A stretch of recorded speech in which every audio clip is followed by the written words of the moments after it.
ኢየሱስ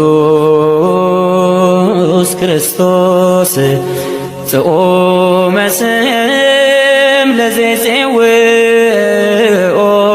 ኢየሱስ ክርስቶስ ብስተ ሕይወት ለዘይበልኦ ኢየሱስ ክርስቶስ ጽዋ መድኃኒት ለዘይሰትዮ ከመ ይባርኩነ ይፈኖ አዳኦ ለጸባኢነ ይጽብኦ ወልተሁ ነሲኦ። ስብሐት ለእግዚአብሔር በሰማያት ለዘአብጽሐነ እስከዛቲ ሰዓት። አባታችን አምላካችን በአባትነቱ በቸርነቱ በረድኤቱና በበረከቱ ሁላችንንም ጠብቆ ለዚህች ቀን ያደረሰን የሰራዊት ጌታ ቅዱስ እግዚአብሔር አምላካችን ስሙ ይክበር ይመስገን። ዝክረ ጻድቅ ለዓለም ይሄሉ፣ የጻድቅ መታሰቢያ ለዘላለም ይኖራል። በደመ ክርስቶስ የተቀደሳችሁ ከአብራከ መንፈስ ቅዱስ ከማኅፀነ ዮርዳኖስ በጥምቀት ልጅነትን ያገኛችሁ በውጭም አገር በውስጥም ያላችሁ ይሄ ድምፅ ይሄ ቃል የሚደርሳችሁ የእግዚአብሔር ልጆች ምእመናንና ምእመናት በእግዚአብሔር ፍጹም ሰላምታዬ ለሁላችሁም ይድረሳችሁ። ለፀሐይ ለሰማዩ ድምቀት ፀሐይን፣ ጨረቃን፣ ከዋክብትን ለምድራችን ውበት እጽዋትን፣ አትክልትን፣ አዝርዕትን ለምስጋና ሰውንና መላእክትን የፈጠረ ቅዱስና ሕያው የሆነው አምላካችን በአባትነቱ ጠብቆ እዚህ ቀን ስላደረሰን ስሙ ይክበር ይመስገን። ዝክረ ጻድቅ ለዓለም ይሄሉ፣ የጻድቅ መታሰቢያ ለዘላለም ነው። የጻድቃን የቅዱሳን የነቢያት የሐዋርያት የጻድቃን የቅዱሳን መታሰቢያቸው ለአንድ ቀን አይደለም፣ ለአንድ ሳምንት አይደለም፣ ለወራት አይደለም፣ ለዓመታት አይደለም፣ ለዘላለም ነው። የጻድቅ መታሰቢያ ለበረከት ነው። የኃጥአን ስም ግን ይጠፋል። ልበ አምላክ የተባለው ዘማሪው አመስጋኙ ዳዊት በመዝሙር 111 ቁጥር 6 ላይ የምናገኘው ሕያውና ዘላለማዊ ቃል ነው። የእግዚአብሔር ልጆች ምእመናን በውጭም በውስጥም ያላችሁ ይህ ድምፅ ቃል የሚሰማችሁ ሁሉ በአባትነቱ በቸርነቱ ጠብቆን እዚች ቀን ስላደረሰን ለአምላካችን ምስጋና ይድረሰው። በዛሬው ዕለት ቤተ ክርስቲያን መታሰቢያ የምታደርግለት ዓመታዊ ክብረ በዓል የምታስብለት በስንክሳር የተጻፈለት አንድ ቅዱስ አባት የእሱን ታሪክ እየተማርን እንቆያለን። የጻድቅ መታሰቢያ ለዘላለም ነው። የጻድቅ መታሰቢያ ለበረከት ነው። የኃጥአን ስም ግን ይጠፋል። ጠቢቡ ሰሎሞን የሰውን ከንቱነት የተረዳው የኃጢአተኞችን መጨረሻ የጻድቃንን መጨረሻ የተረዳው ጥበብ የተሞላው ሰሎሞን አባታችን የጻድቅ መታሰቢያ ለዘላለም ነው። የጻድቅ መታሰቢያ ለበረከት ነው። የኃጥአን ስም ግን ይጠፋል። ኃጢአተኞች ከፍ ከፍ ብለው ለጊዜው ይታያሉ። የእግዚአብሔር ልጆች ዳዊት አባታችን በዝማሬው እንዲህ ይለናል። በመዝሙር 36 ቁጥር 35 ላይ ርኢክዎ ለኃጥእ አቤ ወተለዓለ ከመ አርዘ ሊባኖስ ከዊኖ። ኃጢአተኛ ሰው፣ በደለኛ ሰው፣ ሸንጋይ ሰው እንደ ሊባኖስ ዝግባ ለምልሞ ከፍ ብሎ አየሁት። ወሶበ እገብ ኃጣይክዎ፣ ስመለስ ግን አጣሁት። ሐሰስኩ ወኢረከብኩ መካኖ፣ ስፍራውንም ብፈልግ ላገኘው አልቻልኩም አለ ዳዊት አባታችን። ኃጢአተኞች ስማቸው ይጠፋል። የእግዚአብሔር ልጆች ጻድቃን ቅዱሳን ደግሞ ለዘላለም ስማቸው ሲነሳ ይኖራል። ለዚህ ነው ዳዊት አባታችን የጻድቅ መታሰቢያ ለዘላለም ነው። መዝሙር 111 ቁጥር 6 ላይ ጥበበኛው ሰሎሞን መጽሐፈ ምሳሌ ምዕራፍ 10 ቁጥር 7 ላይ የጻድቅ መታሰቢያ ለዘላለም ነው። የጻድቅ መታሰቢያ ለበረከት ነው። የኃጥአን ስም ግን ይጠፋል። በዛሬው ዕለት የምናስባቸው አንድ ጻድቅ አባት፣ አንድ ቅዱስ አባት በአራተኛው መቶ ክፍለ ዘመን የተነሱ በልጅነታቸው ወደ ትምህርት ቤት የገቡ 80 አሃዱ መጻሕፍትን በቃላቸው የያዙ የእግዚአብሔር ልጆች ምእመናንና ምእመናት በስንክሳር ሐምሌ 13 ቀን የተጻፈላቸው ታሪካቸው ተመዝግቦ ቤተ ክርስቲያን መዝግባ መታሰቢያ የምታደርግላቸው ቅዱስ ብስንዴዎስ የሚባሉ በቤተ ክርስቲያን ታላቅ ታሪክ ጻድቅ የተባሉ ቅዱስ አባታችን ናቸው። በአራተኛው መቶ ክፍለ ዘመን የዛሬ 1600 ዓመት ታሪክ ሰርተው ያለፉ ናቸው። የጻድቅ መታሰቢያ ለዘላለም ነው። ለአንድ ቀን፣ ለአንድ ሳምንት፣ ለወራት፣ ለዓመታት አይደለም፣ ለዘላለም ነው። እሳቸው ከኛ ከተለዩ ወደ እግዚአብሔር ከሄዱ 1600 ዓመት ተቆጥሯል። የእግዚአብሔር ልጆች ቤተ ክርስቲያን ግን ዛሬም ታስባቸዋለች። በግብፅ የተወለዱ በ4ኛው መቶ ክፍለ ዘመን ሲሆኑ በልጅነታቸው ትምህርት ቤት ገብተው 81 መጻሕፍትን በቃላቸው ተምረው የጨረሱ ናቸው። ስንት አልኳችሁ? 81 መጽሐፍ ቅዱስ ቃል ያለውን ቃል በሙሉ በቃላቸው ከነትርጓሜው ተምረው የያዙ በቃላቸው በጉንጫቸው የያዙ ናቸው። ለጸሎት በሚቆሙ ጊዜ 81 መጽሐፍትን ያደርሳሉ በየሰዓቱ። የእግዚአብሔር ልጆች ምእመናን ለጸሎት በሚቆሙ ጊዜ እጃቸውን ዘርግተው ወገባቸውን ታጥቀው ጫማቸውን አውልቀው ተንበርክከው እጃቸውን ወደ ሰማይ አምላክ ዘርግተው ይጸልዩ ነበረ። በሚጸልዩበት ጊዜ ኦሪት ዘፍጥረትን የሙሴን መጻሕፍት ሲያነቡ ሊቀ ነቢያት ቅዱስ ሙሴ ከፊታቸው ይቆም ነበረ። ቅዱሳንን ነቢያትን፣ ሐዋርያትን ሁሉንም እያንዳንዳቸውም ለጸሎት በሚቆሙ ጊዜ ያዩ አባት ናቸው። ጻድቁ አባታችን ብስንዴዎስ የጻድቅ መታሰቢያ ለዘላለም ነው፣ የኃጥአን ስም ግን ይጠፋል አለ ጠቢቡ ሰሎሞን። ኃጢአተኞች ተረስተዋል፣ ኃጢአተኞች አፈር ገብተው ቀርተዋል። ጻድቃን ቅዱሳን ግን ስማቸው ከመቃብር በላይ ስለሆነ ዛሬም ቤተ ክርስቲያን ታስባቸዋለች። እኚህ አባት ለጸሎት በሚቆሙ ጊዜ እጃቸውን ወደ አምላክ ይዘረጋሉ፣ ወገባቸውን ይታጠቃሉ፣ ጫማቸውን ያወልቃሉ። እንዲህ አድርገው በአንቃዶ ልቦና በሚጸልዩበት ጊዜ የሙሴን መጽሐፍ ኦሪት ዘፍጥረትን በቀዳሚ ገብረ እግዚአብሔር ሰማየ ወምድረ በመጀመሪያው ቀን በመጀመሪያው ሰዓት በመጀመሪያው ቀን ሰማይን ምድርን ፈጠረ ብለው ጸሎት ሲጀምሩ ሊቀ ነቢያት ሙሴ ይወርድላቸው ነበረ። ጸሎታቸውን ጨርሰው ሲወጡ የእግዚአብሔር ልጆች በሊቀ ነቢያት በሙሴ እጅ ባረኩ ነበረ።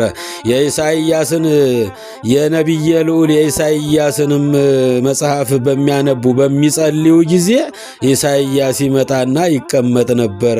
በመጨረሻም ባርኳቸው ወደ ሰማይ ይወጣ ነበረ። የዳዊትን መዝሙር በሚዘምሩ ጊዜ በሚጸልዩ ጊዜ ወገባቸውን ታጥቀው ጫማቸውን አውልቀው እጃቸውን ወደ አምላክ ዘርግተው የዳዊትን መዝሙር የእግዚአብሔር ልጆች ምእመናንና ምእመናት ይህን ጸሎት በሚጸልዩ ጊዜ ንጉሡ ዳዊት አባታችን በገናውን ይዞ እየደረደረ ይወርድላቸው ነበረ። ዳዊትን በአካል ያዩት ነበረ። አዎ በመጨረሻ ዳዊት ባርኳቸው ያርግ ነበረ። ከሐዋርያት መጻሕፍትም አንዱን አንስተው በሚጸልዩ ጊዜ ከሐዋርያት መካከል የጴጥሮስ ስም ሲነሳ ጴጥሮስ ይወርድ ነበረ። የጳውሎስ ስም ሲነሳ ጳውሎስ ይወርድ ነበረ። ሁሉም እየመጡ አባታችንን ይባርኳቸው ነበረ። ሁሉንም ያዩዋቸው ነበረ። ሁሉንም የጸሐፊዎቹን ለማየት የበቁ ቅዱስና ጻድቅ አባት ከሁሉም ቅዱሳን የተለየ ስጦታ የተሰጣቸው ናቸው።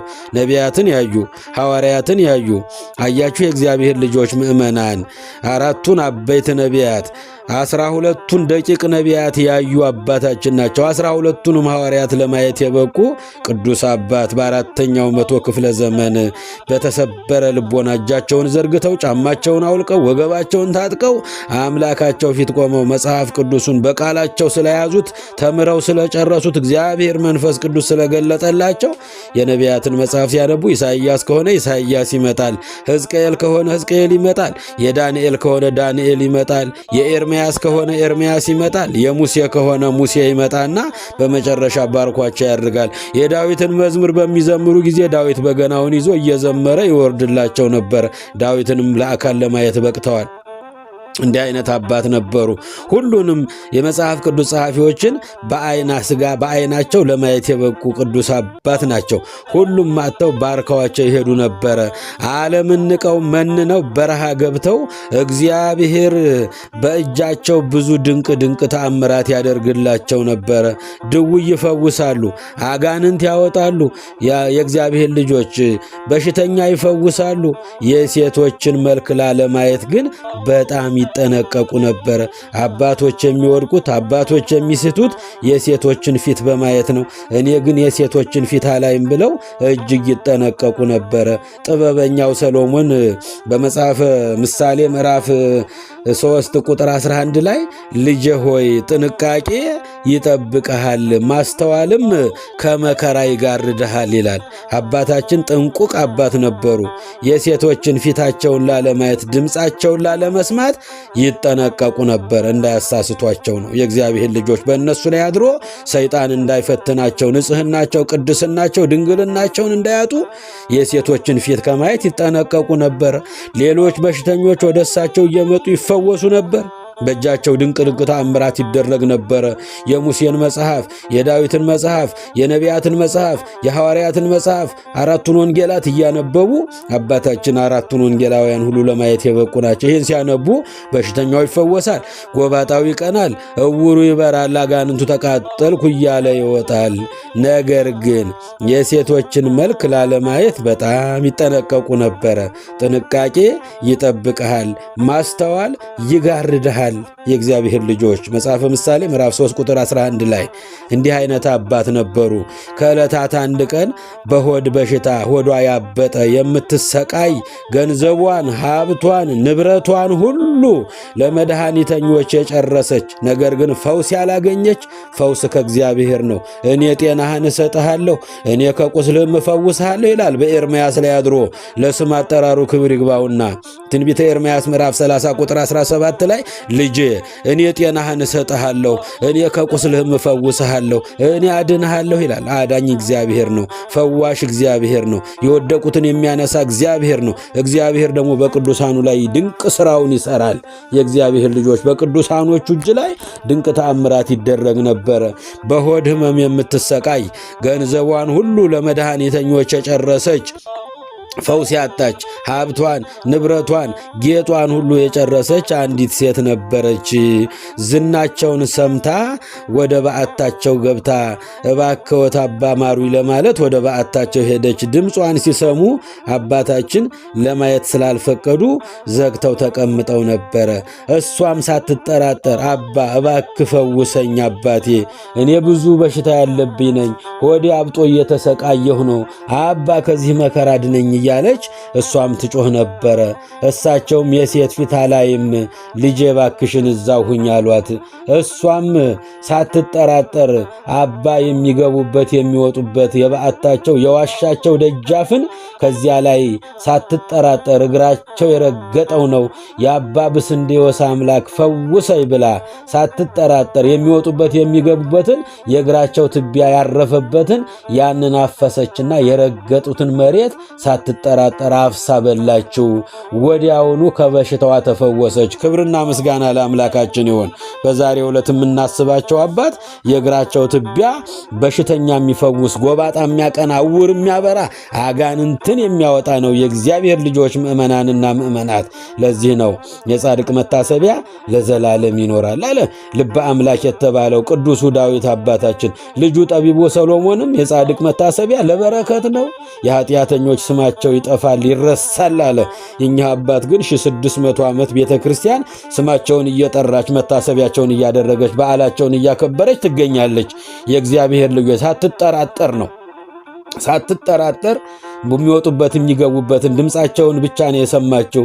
መልካቸውን ማየት ባልችል እንኳን እኔን ሊያነጋግሩ ፈቃደኛ እንኳን ባይሆኑ የሚወጡበት የሚገቡበት ይሄ እግራቸው የረገጠው ነው ብላ ወዲያውኑ ያንን ወስዳ አፍሳ አፈሩን በበላችው ጊዜ ወዲያውኑ ተፈወሰች። ቅዱሳን አባቶቻችን እግራቸው የረገጠው ፈውስ ነው፣ በዓታቸው ፈውስ ነው፣ ጭራቸው ፈውስ ነው፣ መቋሚያቸው ፈውስ ነው፣ ዘፈረ ልብሳቸው ፈውስ ነው። እነ ቅዱስ ጳውሎስ እነ ቅዱስ ጴጥሮስ እኮ በለበሱት ልብስ በሽተኛ ይፈውሱ ነበር። ጥላቸው ሲያርፍበት አጋንንቱ ይቃጠል ወጣሁ ይል ነበር። ወጣሁ ብሎ ተቃጥሎ ተኖ ይጠፋ ነበር። የእግዚአብሔር ልጆች እኚህም አባት የረገጡት መሬት ፈውስ ሆኗት አምና ሳትጠራጠር ስለሄደች ሁሉ ይትከሃል ለሚያምን ሰው ሁሉ ይደረግለታል ብሎ አምላክ ስለተናገረ ለቅዱሳንም አባቶቻችን ቃል ስለገባላቸው መድኃኒታችን ኢየሱስ ክርስቶስ እግራቸው ትቢያ ያረፈበትን አፈሩን አንስታ በእምነት በላቸው። በብዙ መድኃኒት በብዙ ሕክምና በብዙ ቦታ ስትንከራተት ፈውስ ያጣችለት ሆዶ አብጦ ከሰው በታች ዋላትን ያንን በሽታዋን ተፈወሰች። ከተማ ገብታ የጻድቁን የቅዱሱን አባት ተአምር ለሰው ሁሉ መናገር ጀመረች። ከዚያም የአገሩ ሕዝብ ወደ ገዳም ገብቶ እግራቸው ላይ ተደፍቶ ጳጳስ ሆነው ይሾሙልን፣ ይባርኩን፣ ይቀድሱን፣ አባታችን አንለቀዎትም ብለው የአገሪቱ ሕዝብ በሙሉ ከዋሻቸው ገብቶ ለመናቸው። የእግዚአብሔር ፈቃድም ስለነበረበት አያችሁ ሹመቱን ተቀብለው ወደ ከተማ ገብተው ሊቀ ጳጳስ ሆነው የቤተ ክርስቲያኗ መሪ ሆነው ተሾሙ። አባታችን ገብተው በሚቀድሱ ጊዜ ይላል በስንክሳሩ ላይ ገብተው ቅዳሴ ገብተው በሚቀድሱ ጊዜ ለስም አጠራሩ ክብር ይግባውና ጌታችን አምላካችን ፈጣሪያችን መድኃኒታችን ኢየሱስ ክርስቶስ በቅዱሳን መላእክት ታጅቦ ሲወርድ ወደ መቅደሱ ሲወርድ መሰዊያው ላይ እጁን ሲዘረጋ ይታያቸው ነበረ። የእግዚአብሔር ልጆች ልክ አሐዱ አብ ቅዱስ አሐዱ ወልድ ቅዱስ አሐዱ ውእቱ መንፈስ ቅዱስ ብለው ቅዳሴውን በጀመሩ ጊዜ መድኃኒታችን ኢየሱስ ክርስቶስ በመላእክት ታጅቦ ይወርድላቸው በአይነ ሥጋ በአይን ያዩት ነበር አባታችንን አምላካችን ኢየሱስ ክርስቶስን። ቀድሰውም ሲያቆርቡ ሕዝቡ ለመቁረብ ተሰልፎ ሲመጣ የእግዚአብሔር ልጆች ተሰልፈው ሲመጡ ኃጢአታቸው በየግንባራቸው ተጽፎ ይታያቸው ነበረ። የበቁትንና ያልበቁትን ይለዩ ነበረ። ይህ ቅዱስ አባት የጻድቅ መታሰቢያ ለዘላለም ይኖራል። የጻድቅ መታሰቢያ ለበረከት ነው። የኃጢአተኞች ስም ግን ይጠፋል አለ፣ ይረሳል አለ ቅዱስ አባታችን ጠቢቡ ሰሎሞን። የሕዝቡ ሁሉ ኃጢአት በየግንባራቸው እየተጻፈ ለእኚህ አባት ይታያቸው ነበረ። የበቁትን እያቀበሉ ያልበቁትን ልጄ ሆይ ብለው መክረው ንስሐ ሰጥተው ተመልሰሽ በዚህ ቀን ነይ፣ ተመልሰህ ልጄ በዚህ ቀና፣ ለዛሬ ላቀብልህ አልችልም አልበቃህምና እያሉ በግልጽ ይናገሩ ነበረ። አባቶቻችን የድሮ ካህናት እንዲህ ነበሩ የእግዚአብሔር ልጆች። አንድ ቀን ደግሞ ሌላ ቄስ ሊቀድስ ገብቶ በሚቀድስ ጊዜ እሳቸው ቆመው ያስቀድሱ ነበረ፣ እንባቸውንም ያፈሱ ነበረ። በሚቀድስ ጊዜ በመቅደሱ ውስጥ ሆኖ ምራቁን ጢቅ ብሎ ተፋ ይላል። የእግዚአብሔር ልጆች ስንክሳሩን ስታነቡት ምራቅ ተፋ። ዛሬም ምራቅ የሚተፉ ሕፃናት አሉ። በመቅደሱ ውር ውር እያሉ የቆሙበትን ስፍራ የማያውቁ አንዳንድ አረጋውያን አባቶችም እናቶችም በእውነቱ አክ ብለው ሲተፉ እያየን በጣም እናዝናለን። ቤተ ክርስቲያንም ታዝናለች። እምን ላይ እንደቆምን እንኳን የማናውቅ ብዙ ሰዎች አለን። አእምሩ ሀበዘ ትቀውሙ በሰማይ ያሉ ልብክሙ። ወደ ቤተ መቅደስ ስትገቡ ልሊናችሁ ልቡናችሁን በሰማይ ላይ አኑሩት። የቆማችሁበትን ስፍራ ወቁት። ቅዱሳን መላእክት እንደ ሻሽ ተነጥፈው እንደ ቅጠል ረግፈው በቀን 600 በመንፈቀ ሌሊት 600 የሰማይ መላእክት ክንፋቸውን ዘርግተው የሚጠብቋት ቤተ ክርስቲያን ውስጥ ነው የምንቆመው። የእግዚአብሔር ልጆች ይህ ካህን አክብሎ ሲተፋዩትና እሳቸው በጣም አዘኑ፣ እንባቸውን ማፈሰሱ ይላል ስንክሳሩን ስናነበው። ቅዳሴው ሲያልቅ ምን ነው ልጄ እንዲህ አይነት ሥራ አደረክ? የተፋኸው ምራቅ እኮ በኪሩቤል በሱራፌል ክንፍ ላይ ነኮ ያረፈው። ኧረ እግዚአብሔርን አትፈራምን ብለው አሉት። ወዲያው ካህኑ ተቀስፎ አረፈ ይላል። የእግዚአብሔር ልጆች እንዲህ አይነት አባት ነበሩ። መላእክት ሲወጡ ሲወርዱ የሚታዩቸው ቅዳሴ ጊዜያቸውን ዘርግተው ለቅዳሴ ሲገቡ መድኃኔ ዓለም በመላእክት ታጅቦ በዕለተ ዓርብ ዕለት እንደተሰቀለ ዕለት እንደተገረፈ ደሙ እየፈሰሰ ስጋው እየተቆረሰ በመስቀል ላይ ሆኖ ይታያቸው ነበረ። እያለቀሱ ቅዳሴውን ጀምረው እያለቀሱ ይጨርሱ ነበረ። የበቁትንና ያልበቁትንም ይለዩ ነበረ። 80 መጽሐፍትን ሲያነቡ ወገባቸውን አስረው ጫማቸውን አውልቀው የእግዚአብሔር ልጆች እጃቸውን ወደ ሰማይ አምላክ ዘርግተው በአንቃዶ ልቡና የእግዚአብሔርን ቃል ታላቁን መጽሐፍ ቅዱስ ከኦሪት ዘፍጥረት ጀምረው እስከ ዮሐንስ ራእይ ያለውን በየጊዜው በቃላቸው ይደግሙት እንደ ጸሎት ይጠቀሙበት ነበረ። እያንዳንዳቸው ስማቸው ሲነሳ ነቢዩ ሙሴ ይወርዳል፣ ሕዝቅያስ ይወርዳል፣ ሕዝቅኤል ይወርዳል፣ ዳንኤል ይወርዳል፣ ኢሳይያስ ይወርዳል። መዝሙረኛው ልበ አምላክ ዳዊትም ይገለጥላቸው ነበረ። ሐዋርያትም ይገለጡላቸው ነበረ። የበቃና ያልበቃውንም ይለዩ ነበረ። አያችሁ፣ ይሄ ካህን ሳይገባው ወደ መቅደሱ ገብቶ ምራቁን ጢቅ ሲል አይተው እጅግ አዘኑና ምን ነው ልጄ የቆምክበትን ስፍራ ረሳኸው? ልጄ የቆምከው ቦታ እኮ የቆምክበት ስፍራ እኮ በኪሩቤል በሱራፌል ክንፍ ላይ እኮ ነው የተፋኸው ብለው ሲሉት ያን ጊዜ ሲያዝኑበት ተቀስፎ ካህኑ አረፈ። በጾም በጸሎት ኖረው በዚች ቀን ሐምሌ 13 ቀን በ4ኛው መቶ ክፍለ ዘመን አባታችን ከዚህ የድካም ዓለም አረፉ። የእግዚአብሔር ልጆች የጻድቅ መታሰቢያ ለዘላለም ነው። ነቢየ እግዚአብሔር ልበ አምላክ ዳዊት በመዝሙር 111 ቁጥር 6 ላይ የጻድቅ መታሰቢያ ለበረከት ነው አለ ጠቢቡ ሰሎሞን። ዛሬ እሳቸውን ስናነሳ ስለ እሳቸው ስንነጋገር በረከት እያፈስን ነው። አያችሁ የእግዚአብሔር ልጆች ቃል ኪዳናቸው ለዘላለም ነው። ለአንድ ቀን አይደለም የተሰጣቸው። እንዲያውም ካረፉ በኋላ ከመግነዛቸው ቆርጠው በመውሰድ በዙሪያቸው የነበሩ ደቀ መዛሙርቶቻቸው በሽተኛ ይፈውሱበት፣ ጎባጣ ያቀኑበት፣ አጋንንት ያስወጡበት ነበር። በረከታቸው በሁላችንም ላይ ይደርብን። የጻድቅ መታሰቢያ ለዘላለም ነው፣ የኃጥአን ስም ግን ይጠፋል አለ ነቢየ እግዚአብሔር ዳዊት አባታችን። የኃጢአተኞች ስማቸው ለዘላለም አይኖርም። ዳዊት እንደተናገረ በመዝሙር 36 ቁጥር 35 ላይ ርእይክዎ ለኃጥእ አቤ ወተለዓለ ከመ አርዘ ሊባኖስ ከወይኖ። ኃጢአተኛ ሰው፣ በደለኛ ሰው፣ ክፉ ሰው፣ ሸንጋይ ሰው፣ ቅናተኛ ሰው፣ ምቀኛ ሰው ለጊዜው እንደ ሊባኖስ ዝግባ ለምልሞ ከፍ ብሎ አየሁት።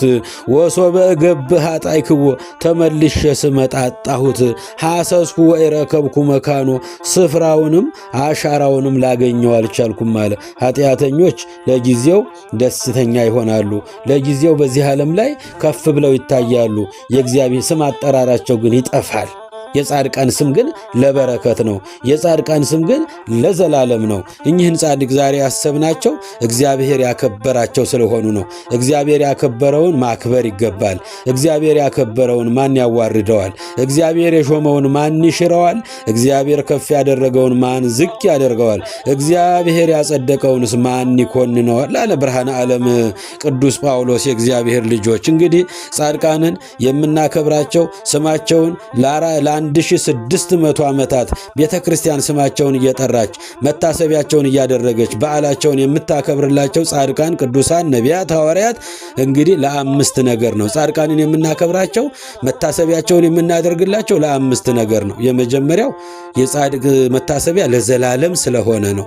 ለአንድ ቀን ስላልሆነ ነው። ለአንድ ሳምንት፣ ለወራት፣ ለዓመታት ስላልሆነ ለዘላለም እግዚአብሔር ያከበራቸው ስለሆነ ነው። የሁለተኛው ደግሞ እግዚአብሔር አምላክ እንግዲህ ለበረከት አድርጓቸዋል። የጻድቅ መታሰቢያ ለበረከት ነው።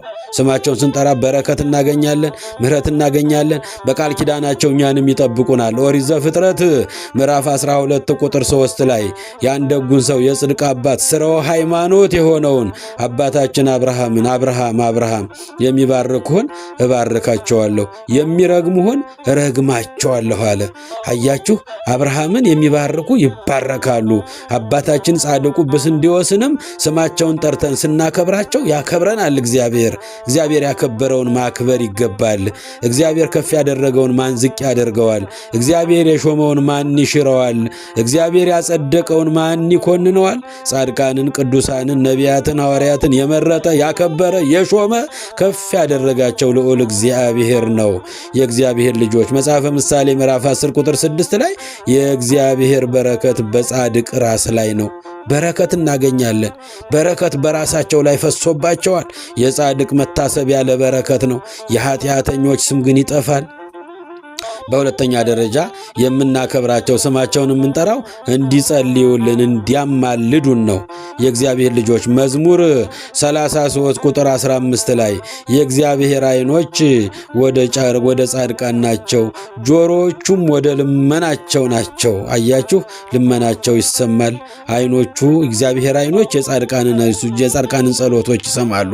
የእግዚአብሔር ዓይኖች ወደ ጻድቃን ነው፣ ጆሮዎቹም ወደ ልመናቸው ነው ተብሎ ተጽፏል። የእግዚአብሔር ልጆች በመጽሐፈ ምሳሌ ምዕራፍ 15 ቁጥር 29 ላይ ጻድቁን ቅዱሱን አባት በዛሬው ቀን ስሙን የምንጠራው እግዚአብሔር አምላክ በጸሎታቸው እንዲጠብቀን ነው። እግዚአብሔር የጻድቃንን ጸሎት ይሰማል አለ ጠቢቡ ሰሎሞን። ከኃጢአተኞች ግን ፈጽሞ ይርቃል።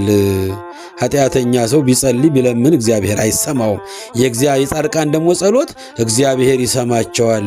የጻድቃንን ጸሎት እግዚአብሔር ይሰማል፣ ከኃጢአተኞች ደግሞ ፈጽሞ ይርቃል አለ። የእግዚአብሔር ልጆች። በሦስተኛ ደረጃ ቃል ኪዳን ስለገባላቸው ነው። መዝሙር 88 ቁጥር 3 ላይ እነሆ ከመረጥኳቸው ጋር ቃል ኪዳን ገባሁ፣ ከነቢያቱ፣ ከሐዋርያቱ፣ ከጻድቃን፣ ከሰማዕታት፣ ከደናግል፣ ከመነኮሳት፣ ከቅዱሳን አባቶቻችን ጋር ቃል ገብቷል። የሚባርኳችሁን እባርካለሁ፣ የሚረግሟችሁን እረግማለሁ ብሎ አምላካችን ቃል ኪዳን ገብቶላቸዋል። እግዚአብሔር ልጆች በአራተኛ ደረጃ ስማቸውን ስንጠራ መታሰቢያቸውን ስናደርግ ዋጋ እናገኛለን። በማቴዎስ ወንጌል 10:42 ላይ በጻድቅ ስም ቀዝቃዛ ውሃ እንኳን የሰጠ ሰው በብርጭቆ አድርጎ ዋጋውን በሰማይ አያጣም። ዋጋ ያሳጡም። አያችሁ፣ ስማቸውን መጥራት መታሰቢያቸውን ማድረግ አትርሳኝ ብሎ ስለ እነሱ ብለህ አትርሳኝ እያል ስማቸውን የምንጠራው ከዚህ ተነስተን ነው። የጻድቅ መታሰቢያ ለዘላለም ይኖራል፣ የኃጥአን ስም ግን ፈጽሞ ይጠፋል። ምሳሌ 10 ቁጥር 7 ላይ የእግዚአብሔር ልጆች እኚህ ቅዱስ እኚህ አባት እንግዲህ በሽተኛ ሲፈውሱ፣ ጎባጣ ሲያቀኑ፣ እውር ሲያበሩ፣ ቀድሰው ሲያቆርቡ፣ ወንጌለ መንግሥትን ዞረው ሲያስተምሩ፣ ቅዱሳንን መጻሕፍትን በየዕለቱ በጸሎት የሚያደርሱ ደግና ቅዱስ አባታችን ናቸው።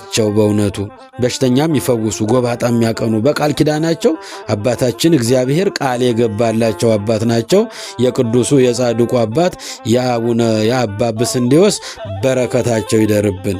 ስለ ጻድቁ ብሎ ሀገራችንን ሰላም ያድርግልን። ያስተማረን የመከረን የገሰጸን የአባቶቻችን አምላክ ስሙ ለዘላለም የተመሰገነ ይሁን። የሰማነውን ቃል እግዚአብሔር በልቦናችን ይጻፍልን። ይቆየን። ኢየሱስ ክርስቶስ ጽኦመ ስም ለዘይጼውኦ ኢየሱስ ክርስቶስ ህብስተ ሕይወት ለዘይበልኦ ኢየሱስ ክርስቶስ ጽዋ መድኃኒት ለዘይሰትዮ ከመ ይባርኩነ ይፈኑ አርዳኦ ለጸባኢነ ይጽብኦ ወልተሁ ነሲኦ